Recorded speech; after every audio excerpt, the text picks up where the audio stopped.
Alright, time to do a quick demonstration of a few things from the new Emperor's lockbox. First off, the sword, which, nice melee weapon to be honest. But the main thing to demonstrate is the Death Spinner, and, well, okay, that's actually mainly the other thing. I'm also going to be using Lex throwing knives because, well, they're a really good weapon to use against the Borg. Okay, so the number one thing to know about the Death Spinner is that the firing arc is very fickle. Notice it's skill number 7 here, and if I get too close, it's gone. If I get too far away, it's also gone. So for this particular implementation, I want to get just barely in range. So we hit the Death Spinner, then we hit Lex throwing knives, and finish them off with whatever. I won't hit Night Health Monitor because dying is bad.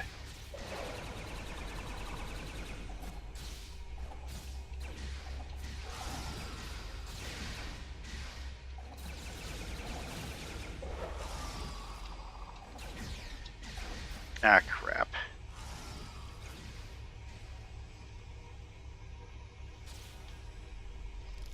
Anyways, though.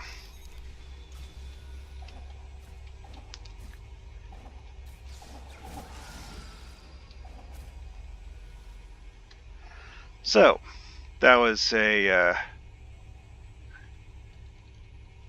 pretty good demonstration of how the AoE thing works. To be honest, going 6 enemies simultaneously like that is generally a bad plan, so I don't normally do it that way. Oh.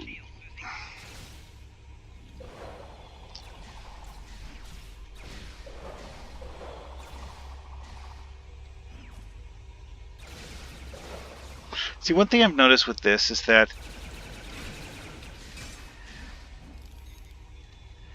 if the execution spinner does not make contact, the cooldown automatically resets.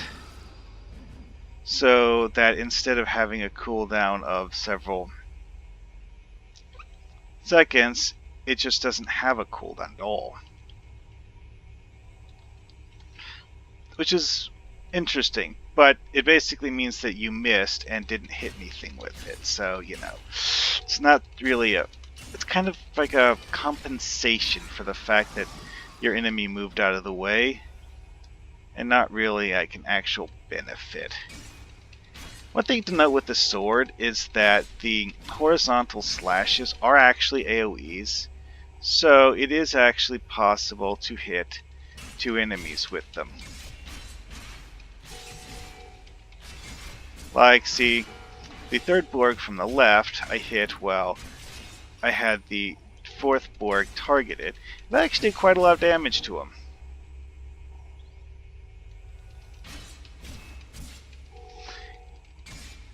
The knockdown rate on this melee weapon is actually high enough that one-on-one, these Borg really aren't a huge threat unless they get the drop on me. And even then, it's not that big of a deal. Oh, and another fun thing is, notice how I have the Endothermic Induction field and Sompek Lightning. Makes a really fun combo because both of them are things that can make the enemy stop moving for you to melee them easier.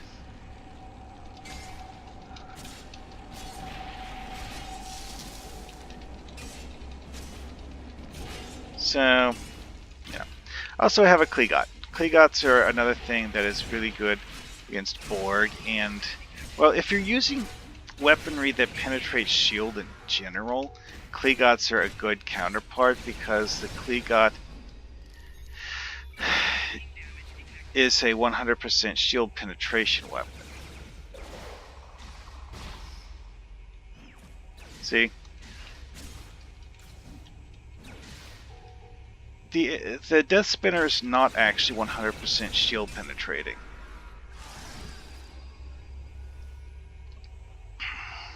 Yep. Oh, here we go again.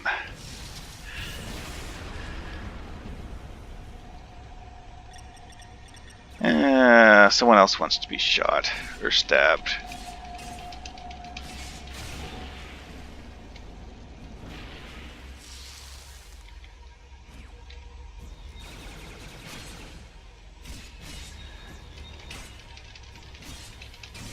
Stupid Borg, stop respawning.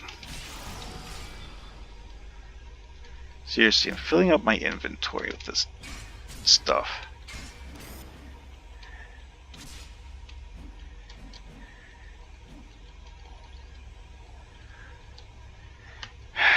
Now to shut this thing off before they respawn again.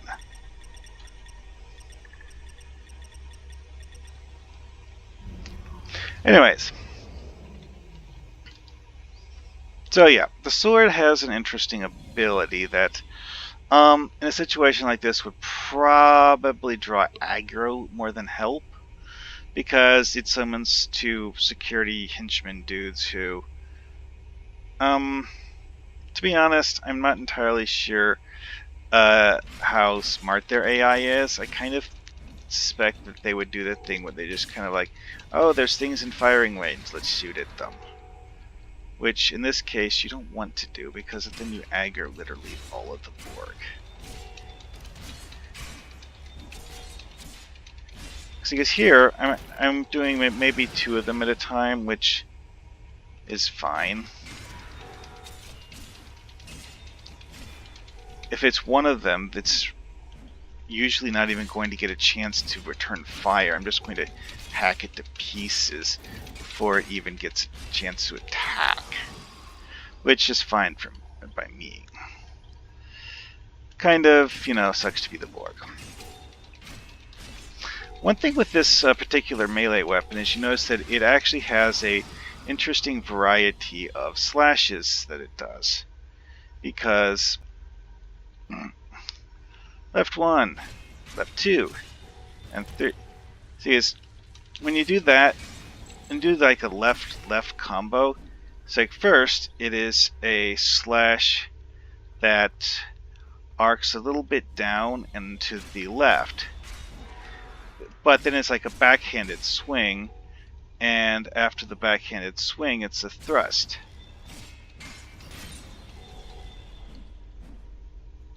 The thrust actually seems to do a lot more damage than the initial attack. So the DPS listed is based on the initial attack, not based on the thrust attack that it does at the end. And if we stick with the right attacks,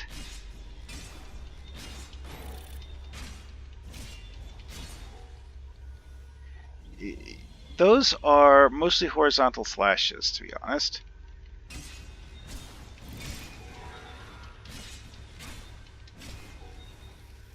How much left is that one? There's not much left of.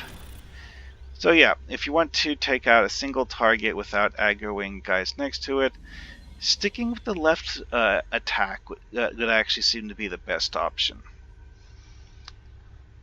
Let's see, how many of these hub keys do I have? 12.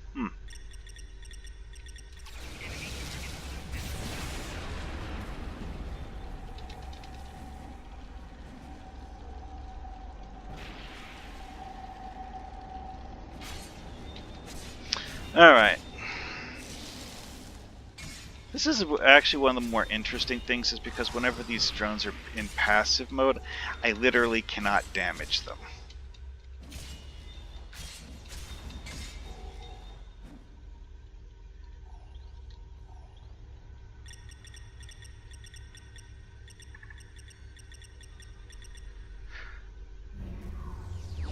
Now I have to go to the other side.